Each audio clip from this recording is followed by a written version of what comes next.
Üdvözlék Önöket az újabb havi híradóban.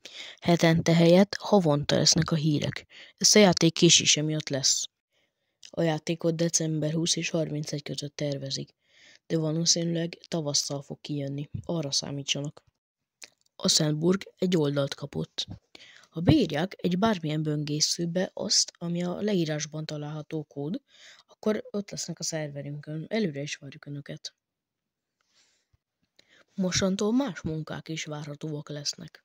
Most már nem csak mentős, tűzoltó, rabló és rendőr lehet, hanem lehet miniboltos és akár még buszsofőr is. De minden idővel később fog bejönni, úgy, mint az előző híradóban. Ingyenes lesz az első 2 héten a magánszerver. Erről az igazgatónk számolt be. A véleménye szerint nagyon fontos az, hogy mindenki kipróbáljon, milyen érzés lehet egyedül, vagy akár másokkal is nyugodtan játszani. A mai Sandburg híradó ennyi volt, viszontlátásra!